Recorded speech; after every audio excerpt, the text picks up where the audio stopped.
Great. So welcome. I think the last panel was a perfect segue into this panel, so we can continue the disruption theme. My name's Scott Snyder. I'm actually really excited to be on the stage here.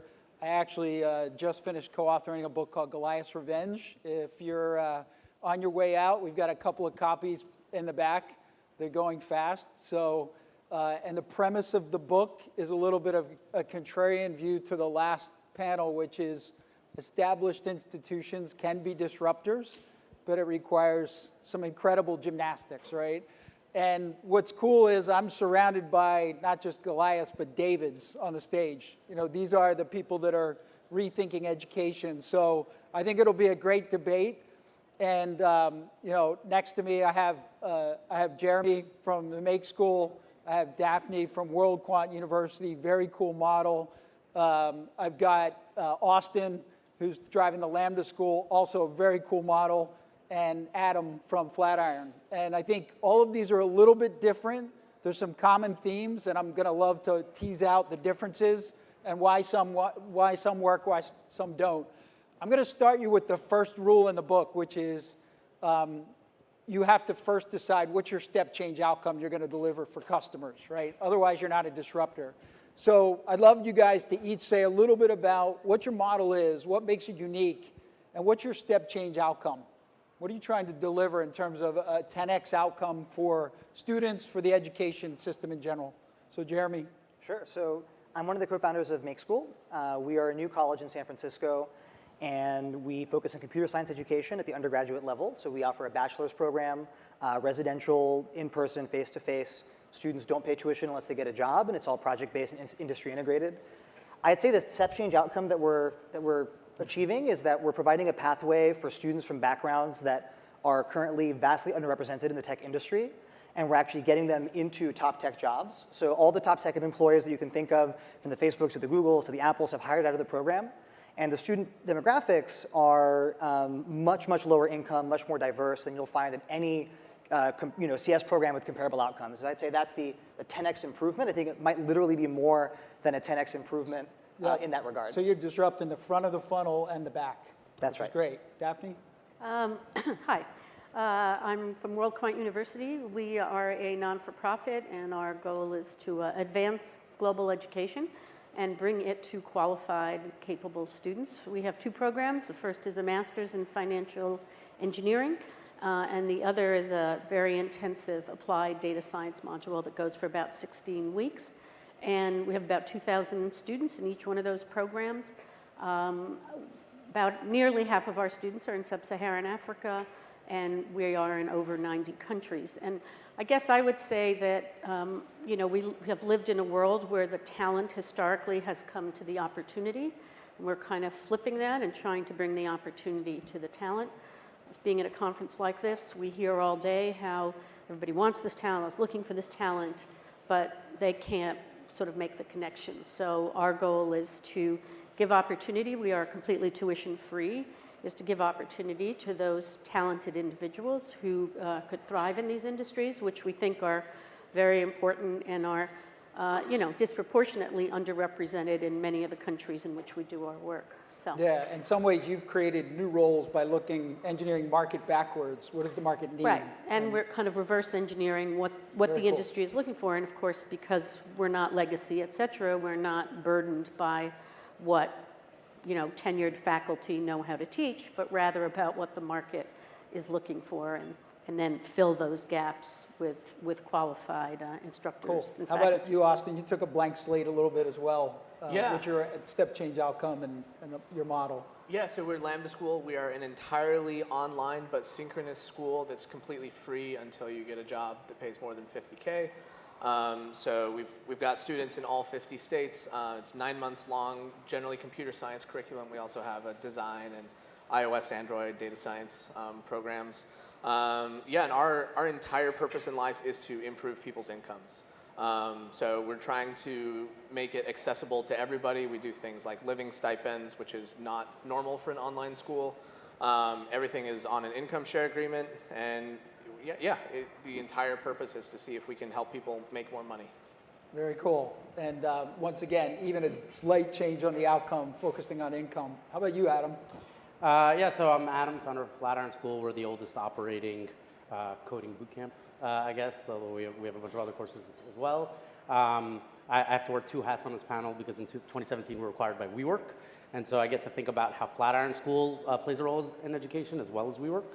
As part of Flatiron School, one of the things we've been, I think, uniquely focused on is not just outcomes like everybody else on the stage, but we've worked very hard on the issue of access because, we found, and I'm sure if anybody in the room is here from, for example, a community college, you'll find that it's not necessarily enough to take a underprivileged kid and put them in an elite institution. There's a lot of work you got to do to serve low-income students from diverse backgrounds beyond making the cost affordable.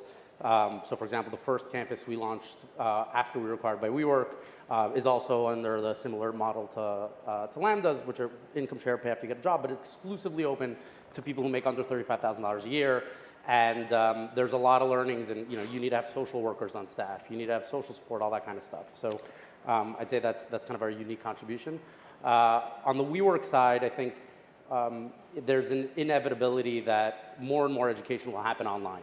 Even if a lot of it still happens in person, we're going to need to learn more over the course of our lives. Lifelong learning is for a bunch of obvious reasons, becoming critical.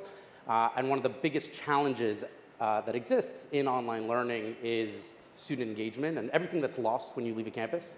And so the first thing we did when we joined WeWork was give all of our online students globally free WeWork memberships to use as their campus. We also partnered with 2U to give all of their graduate students around the world free WeWork memberships, and it's had an unbelievable impact on student engagement and outcomes. And so we're thinking about how, as the world moves towards more lifelong learning and online education, how WeWork can essentially provide a utility that is a global convening space for local students who are learning online and want to meet up with each other or with potential employers in WeWork buildings. Yeah, so there's a whole sphere of other things around the actual education activity that have to be there, right, to support it. That's right. So very cool. So you'll see a theme here, but rule 4 in the book is accelerating through innovation networks. So if you're a large company, institution, your ability to turn yourself inside out and plug into innovators like you guys. So tell me a little bit about what you think is needed for larger institutions to better partner with models like yours, or can they even do it? Daphne, is it possible? Sure, I don't see why not. I mean, I think that there are certainly, and again, we have several hundred students in the United States, but our focus is not so much in the US. And certainly I think there are institutions, a degree like a financial engineering degree, while there are 80 plus programs in the United States, is not as common a degree outside the US. So it's an opportunity to partner with universities, certainly, and more traditional institutions to offer, a place to go on to. And then ultimately, of course, it's all about outcomes. So it's great to give people the educational opportunity, but ultimately we need to use the access we have to help people find jobs, and not necessarily just at Facebook and Google and all those places, but in other globals that are not quite as tuned in to this, Andela placement of capable people who don't have a traditional education, but a whole range of corporations that have, understand that their future is predicated on talent, and that they're global companies that do work in all sorts of places, and how do they yield from that local talent. So you see corporates and universities as potential. Yeah, I think Yep. there's a triangle here that hasn't been a loop that hasn't been closed. That is a huge opportunity, particularly the kinds of programs that all of us offer, which are very, in a sense, very vocationally focused. How about you, Jeremy? You think the dinosaurs, as they were referred to in the last panel, are they capable of partnering? And if so, what would it take to make a good partnership? Well, echoing the two sides that you discussed, right? There's the partnering on the corporates and the partnering on higher ed. Sure. I think the corporates is fairly quickly discussed. It was a complicated one because there's an incredible amount of cultural inertia behind hiring from elite schools that we had to disrupt to be able to get our students into those hiring funnels.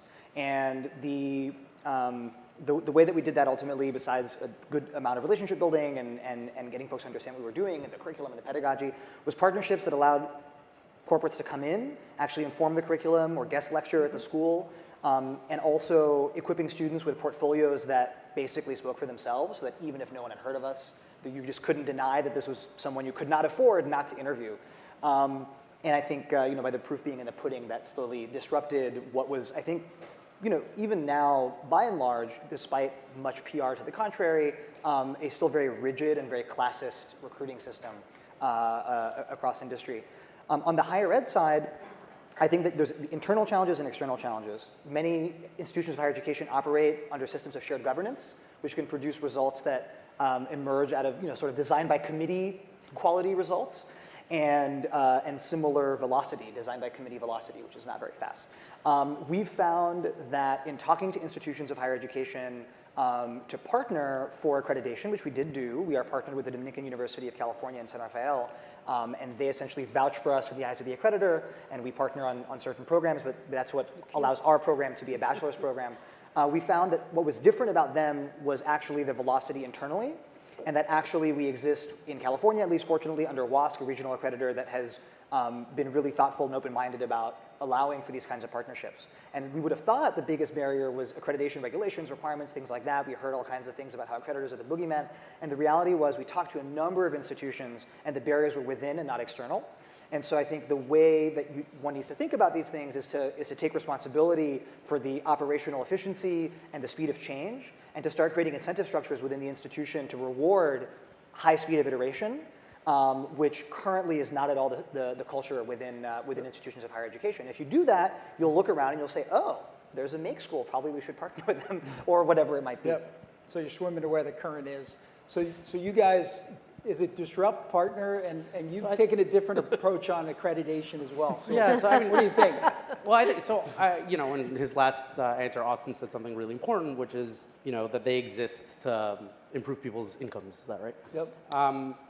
A clarity of purpose is really critical, right? Every great organization has that, and when you speak to most universities, it's tough because they're so big. They're these gigantic enterprises, but it's hard to find a clear answer to what is your North Star? What is it you're trying to do? And if you could start there and get a university to admit that this is what we do, this is what we're great at, then it can start to say, okay, well, you know what, we're going to fill our gaps elsewhere. So, for example, this summer, we just partnered with, I guess it's not summer yet, we partnered with Yale to launch a Flatiron school on campus at Yale for credit, right? And the rationale there is not that Yale can't teach and they don't have great students and their students couldn't learn this otherwise. They, I think, have come to terms with the fact that they're an incredible liberal arts institution that caters to a certain type of student in a certain geography, but they just don't, they don't exist to do the types of things we do, so why would they try, right? And so I think it starts with trying to just define your purpose as an educational institution, not to say something as vague as, well, we educate leaders that make better citizens or whatever, right? But to put pen to paper and say, here's what we do really well, here's how we serve students really well. And then if something doesn't fit within that and it's important, maybe we can build the competency, but if not, we should partner, we should buy, we should do whatever. Or we should say, you know what, that's not in our wheelhouse, and we'll admit it, and we won't pretend we're doing it, But I think universities are trying to, and often expected to take on too much. Yeah, you should have co-authored the book, because we call those crown jewels, right? Know your crown jewels and don't do the other stuff, right? And a lot of universities try and do everything, and they fail to do the basics well. And I think a lot of expectations, unreasonable expectations are put on universities as well. Right. I mean, I think there's some reasonable expectations that couldn't be met. Well, this is complicated. Austen, how about you? You got a little bit different model. Yeah. So on the corporate side, we partner with corporations all over the place. So when we build a curriculum, we actually start with a panel of different hiring partners at different companies and say, basically, tell us what you want, and we will work backwards and create that. And whatever that is, we can do that. So we're building out a cybersecurity course right now, and it's literally a process of going out to 50 companies and saying, what are your gaps? We can fill those gaps. And I think that's what we do really, really well. On the educational side, we'd probably be a little bit on the other side of the spectrum from working with accreditors, et cetera. Lambda School is known for operating at kind of a breakneck speed. We change our curriculum literally every day. We're trying experiments all the time, and anytime we even start to talk to an accrediting body, it's clear that there are a dozen things that we do that are core to being able to move quickly as a school that just don't mesh with the way they think. So you think it's more like the taxi medallion referred to in the last panel? I am on the record as saying that accreditation is a taxi medallion in the sense that it's there for a reason, right? The taxi medallions existed so that there would be some sort of licensure of taxi drivers, but it doesn't serve the purpose today as well as a parallel system could. And so we're hoping that a parallel system wins and that accreditation won't be the end-all, be-all unless accreditation processes change drastically. Yeah. Which I think that is might be the Goliath that changes as accreditors. They're not all created equal, by the way. I mean, Yes.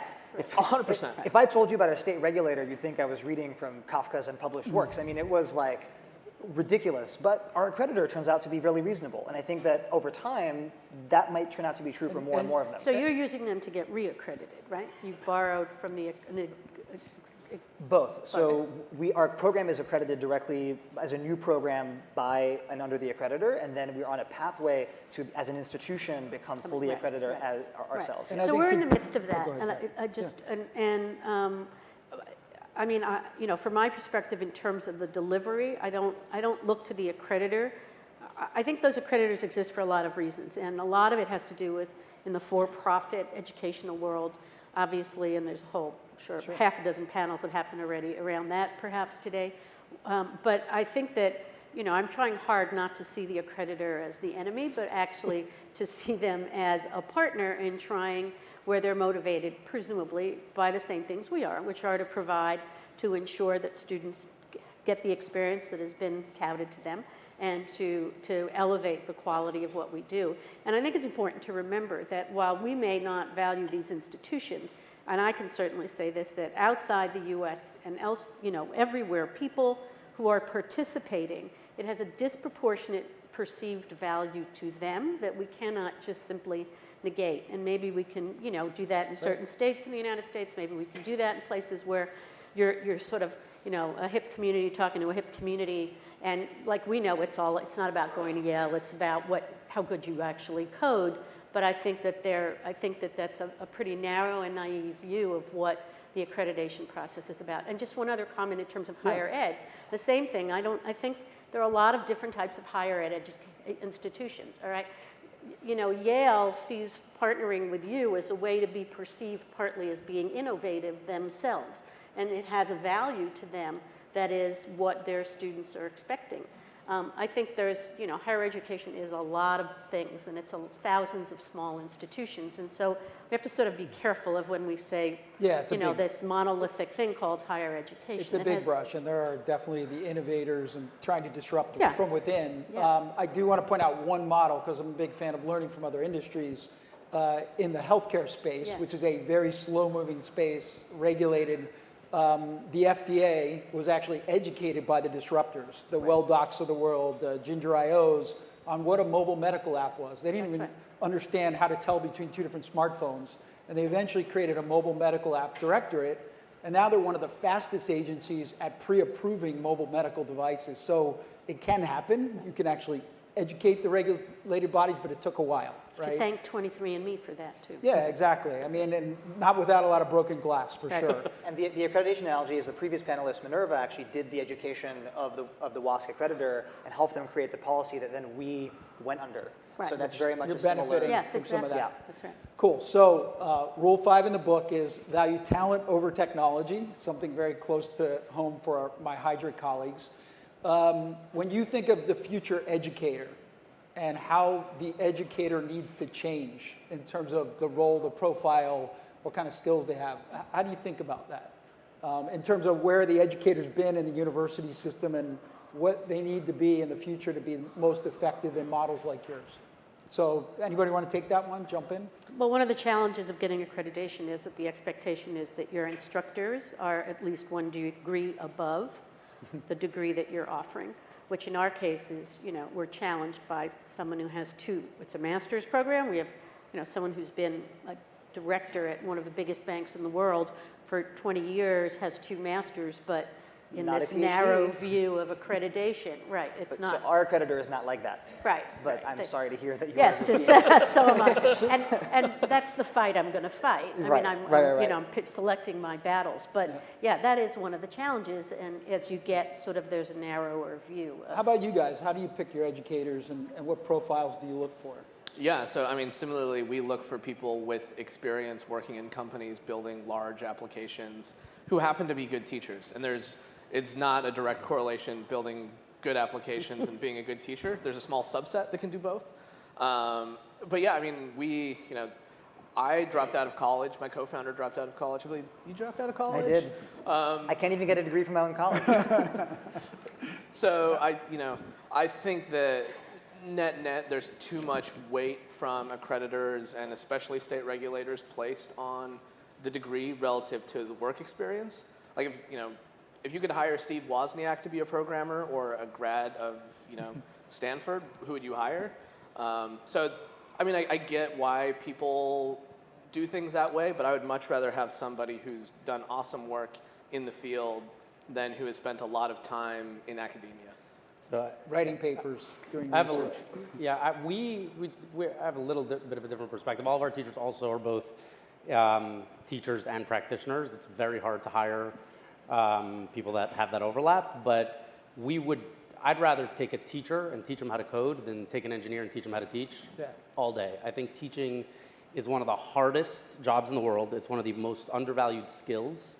I find one of the problems that happen in especially kind of highly scaled programs is just this discounting of the value of a great teacher, right? And all of the research supports this. Any research about education, by any metric of however you define success and however you define inputs, the teacher's what matters.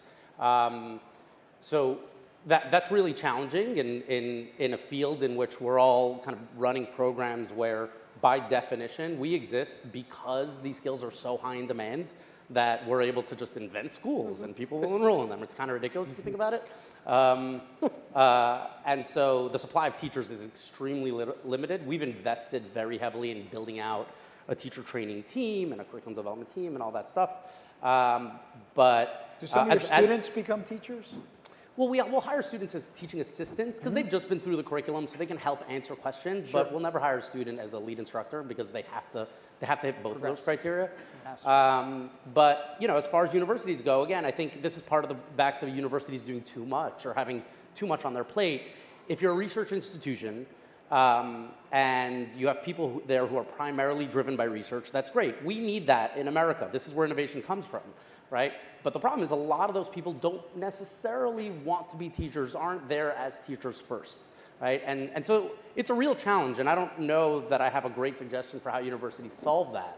But ultimately, I think, start by recognizing the reality and saying, all right, well, who here is a great researcher, and who here is a great teacher, and who even wants to teach, and sees that as their purpose versus, okay, I got to go teach this class, and it's getting in the way of my next project. But great teachers, objectively, across any standard of competency, student background, whatever, are the single biggest determinant of successful outcomes in education, and you have to start with that. So Jeremy, does that, given you have a physical model, does that constrain your pool of educators, or? Well, we can't have people beaming in from the other end of the country. That's true. But I think everything that's been said is absolutely correct. You want the practitioners who can teach, and the existing models are not always factoring that in. To your question about technology, we've experienced a variety of attempts, both that we've produced ourselves and as a student who was recently, relatively speaking, in high school and college, to try to bring technology to the classroom. And I think what we're finding is that a lot of it is unfortunately frivolous. The good teachers matter. You want to essentially build technology that allows a good teacher to expand their reach in doing the core things that make them a good teacher, which in the 21st century is no longer having information. which was a big deal, right? 100 years ago, it's like, the university library was like the one place in your life that you could actually get humanities information. Then you went back to your hometown, then that was cut off, and now there's Wikipedia. So you have the faculty, their killer thing is not that they have information, it's that they're able to coach, to mentor, to interact real time with students, to help them, in our case, debug, but also because we're an undergraduate institution, there's a lot more to it than just the tech and the code. It's about getting students a well-rounded education, preparing them to actually go out into their first jobs. And so the technology has to be about essentially trying to automate the things that are the least human about what a teacher does, and expanding the reach of a teacher, and not requiring the teacher to be a holder of all the information or the deliverer of the information, but to use the most human qualities that they have and amplify their qualities as a good teacher. And when you look at a lot of technology in the classroom, that's not what it's about. And it didn't come from those principles, and so it tends to be left by the wayside. And I remember even at my high school, there being probably hundreds of thousands of dollars of unused ed tech products, physical and digital, that had been attempted to roll out in the classroom. And at the end of the day, like, a really great teacher with a blackboard and a piece of chalk, can outdo actually a mediocre teacher with fancy schmancy ed tech that doesn't really amplify the things that make them a good teacher.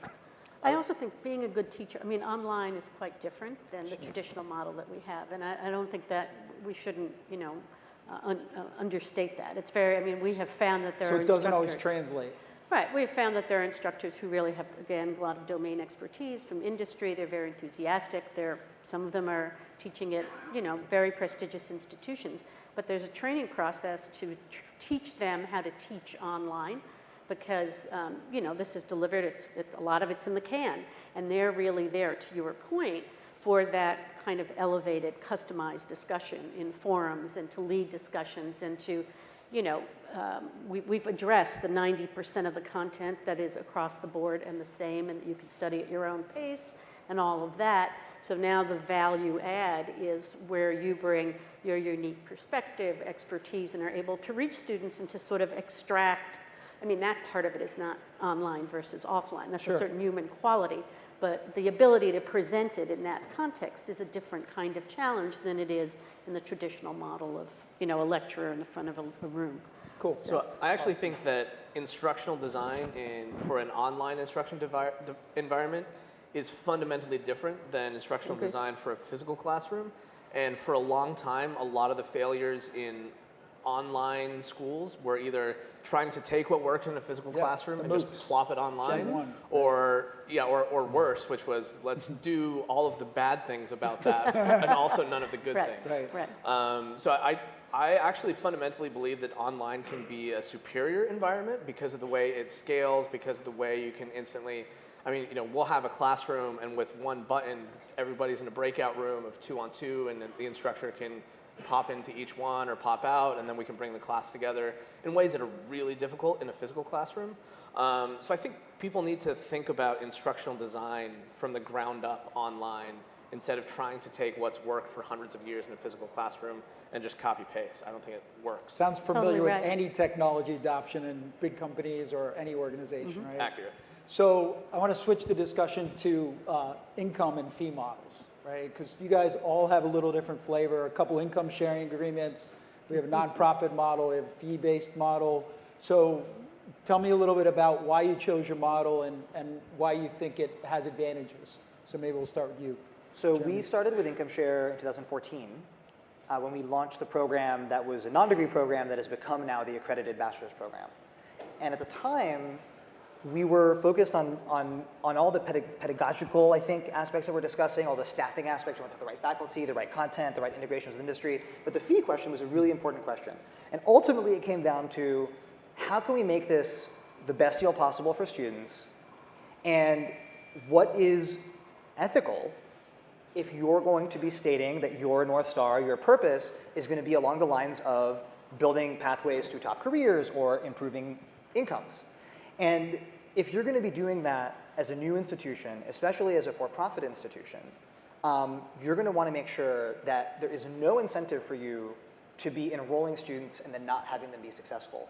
And you want students to know that you're going to put your money where your mouth is. And when we started that, it was in the summer of 2014. To give you a sense, like, I could not find a lawyer to write an income share agreement. It was in part due to the fact that the guy who knew best had just quit his firm to start a company specialized in income share agreements. We actually became their first client the following year.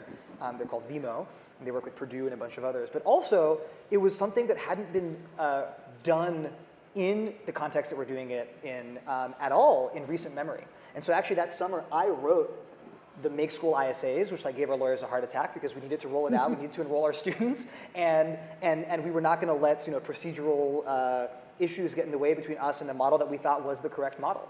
And so I can say that that's the model that 90+% of our students use, and it has really positive effects, knock-on effects in the culture of the institution, which cannot be understated. I think that people look at it a lot from a student protection perspective, like, oh, there's downside protection for students. That is true, that is wonderful. But also to be at a school where an incremental student who is not going to be successful has no value and there's no reason to think about even recruiting them, no matter what school you are, being student-focused and only having the only valid conversation is how do we serve students better and how do we make them successful. To have that be true and baked into the financial model is incredibly powerful. And I think that new institutions that are born or established ones that adopt this to a significant enough degree of their income stream that it actually matters and that it hurts. We see some schools using it to supplement scholarships and the like, that they're not going to feel deep pain if students don't get jobs. But for any school that is actually going to put their livelihood at risk if the student's livelihood is at risk, I think is going to be an institution that on a long time scale is going to outlast the institutions that in the last talk were alluded to as being dinosaurs staring up at a meteor. Gotcha. And I'm going to ask Austen, because he's also an ISA-based institution. Mm-hmm. How did you pick that model? Same reasons or anything to add to that? Or? Yeah, I mean, so I come from rural Utah, and our goal was how can we help the guy who's in rural Utah who can't afford to move to San Francisco, he can't afford to move to New York, he can barely afford a laptop, like how can we make him a software engineer or her or, the vast majority of our students are using an income share agreement, and ours, I think that if you're a vocational school and really what you're selling is, hey, we'll help improve your income, if you're not willing to put your money where your mouth is with an ISA, you'll probably be dead within 5 years. You just don't have aligned goals. Yeah, I mean, I get why people have upfront tuition, but I think as we get more results, as the cost of capital comes down, as the terms of ISAs get better, I think it should, in the long run, be a vocational school as ISA or something similar or something nothing. similar, yeah. So, Yeah, Adam. I'll take that. So we do everything from ISAs to scholarships to student loans with money back guarantees. So you can every model under the sun that I know of, we have some partnership or some mechanism to offer that. So I'm in the boat. That said, I do think these are new financial instruments, and there are a lot of unknowns, and I think we do have to tread carefully. And as much as I recognize all the problems with accreditors, there's a reason to move slowly in this industry because one little loophole creates a giant disaster for a lot of people. And my concern, and again, we offer ISAs in most of our campuses. My concern, kind of looking out into the future, is that if the model perpetuates, I mean, from an economics perspective, it's not all too dissimilar from an insurance model, right? You're kind of paying a premium. You're buying insurance essentially on your education, and if you kind of play out the economics, the model becomes most compelling under one of two scenarios.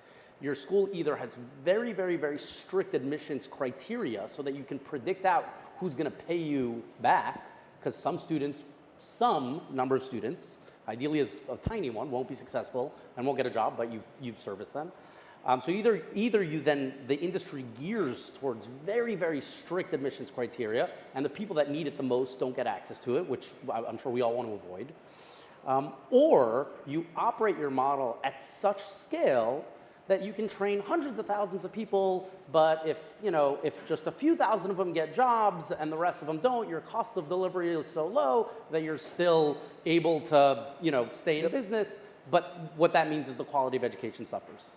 Right? So why can't you have a larger funnel and just educate them well and not be selective, but still Well, because provide a good education. because people are different, and different people need different investments in education to be successful. And if we're talking about the education industry as a whole, there's a universe of a difference between educating somebody with, a liberal arts degree versus somebody who got a GED and worked in retail for a year and couldn't even make it in community college. And a model that is one size fits all won't necessarily work. It just won't necessarily work. And again, we do this, right? I believe in it. I think we do have to recognize. So in some ways, that, it's behavioral and situational. Well, just on a macro level, right? Any individual institution can do really well, right? So we can carve out a niche and say we're going to be a premium school and have super high admissions bars, and we're going to make sure that we're going to even be a nonprofit. And so we're not trying to make a profit, but we're just going to admit enough students. We're going to try to get every one of them a job, and the ones that are successful pay us back, and the ones that don't, there's no cost to them, and that's great. Or we're going to operate a really big scaled course, and whatever. Either way, any institution can do well, but on a macro basis, it can create it can actually reduce access, and it's just something to pay attention to. So it's not necessarily going to happen, but I think if we just assume something this new is universally good at a macro level. Yeah, we're in the early innings. Let's just say when we've done that before in education, things haven't gone well. You said you wanted us to argue, Yes, right? this is good. I like this. So Lambda School will accept any student that we think will be able to get a job afterwards, and we have a pretty good sense of what our delta is from where we can get you to and where you are and where we can get you to. And if we can't get you there, whether or not we charge upfront or on an ISA doesn't change. In fact, it's actually worse if we don't have an income share agreement, because then we're a little bit incentivized to accept you anyway. So I actually fundamentally disagree respectfully. No, but the key caveat is you said any school we think we can get you a job for, right? And the reality is, like, what's inspiring about education? If there's a student you don't think you can get a job for, it's okay for them to pay you upfront tuition? No, of course not. But an ISA model that's... So if there's a student you don't think will be successful, you should be denying them regardless, correct? Right. No, hold on a second. An ISA model that is open to everybody is fantastic. However, in as much as schools are discriminating and saying, doing the right thing, any individual school does the right thing and says, look, I'm not going to admit somebody, it's bad for them, even though they don't end up paying, I don't want to waste their time. So do we have the data yet? But then the system breaks down, and we have to build models that don't just service the people we think can be software engineers in Silicon Valley in 6 months. But we have to make this more accessible. But that's not the only model under which it would work. And you can run the numbers on a variety of different models. We saw in the previous panel a school that's going to be educating teachers, and in fact, I believe that this model could work for educating teachers as well. Sure. I think an unspoken philosophy behind what you said is the notion that selection at entry is the predictor for outcomes, which is one thing that I think is behind a lot of what's broken in higher ed right now. It's prestige from where you come from and not prestige about where you're going. Elite means who you reject and not who you let in. I think that's a really easy thing to say, but if you have a program design and you invest in program design, that means you invest in program design for a specific person that has specific needs, that you're conscious of the fact that I want to get Daphne in here because she's got a different model. So Daphne. No, I'm afraid. I'll end my thought to say your economic incentive is to actually admit as many students as you can under ISA. And that's why we don't craft our model for the students who would have otherwise been able to get to Harvard. We actually have a majority low-income student population. 45% of our students are underrepresented students of color. We built a program for them. There's way more of them than the students who could go to Harvard. And the numbers since 2014 show So the data is ISA encouraging. works. Our model early is stage. right. Daphne, tell us about nonprofit. No, that's all right. Why'd you pick a Sorry, nonprofit we model? could go on for hours. So ours is a nonprofit model because we are funded by someone who himself was the beneficiary of a great education. Problem solved. Everything. Well, you're getting versions of that. Arguably, you could argue VC firms with very patient capital are just a different version of that as well, arguably. So we're just getting where we have different. Kind of you to say. But and it's sort of true, right? Sort of. I mean, yes, and the goal over time is certainly to generate revenue, all right? Whether that is, and for us, it's, as I said earlier, is on the other end, and helping people find jobs, and then finding Again, I go to these international conferences. People are looking for this talent. They're desperate for this talent. Not just in San Francisco, but all over the world. And not just men, but women as well, who have these capabilities and do not have access. And ISAs don't work in Ghana and they don't work in Malaysia. And so, I mean, they might for certain cohorts, but not for us, all right? And so again, we're taking a very open and let's see how it unfolds approach to it that will. So we are out of time. That was very, I love the way we ended there. Lots of debate. And by the way, if my advice to the institutions in the room, the Goliaths, is learn from the disruptors and partner with the disruptors. And that's the way you're going to incubate that second speed in your business. So I'd like to thank the panel. Thank you guys. Great job.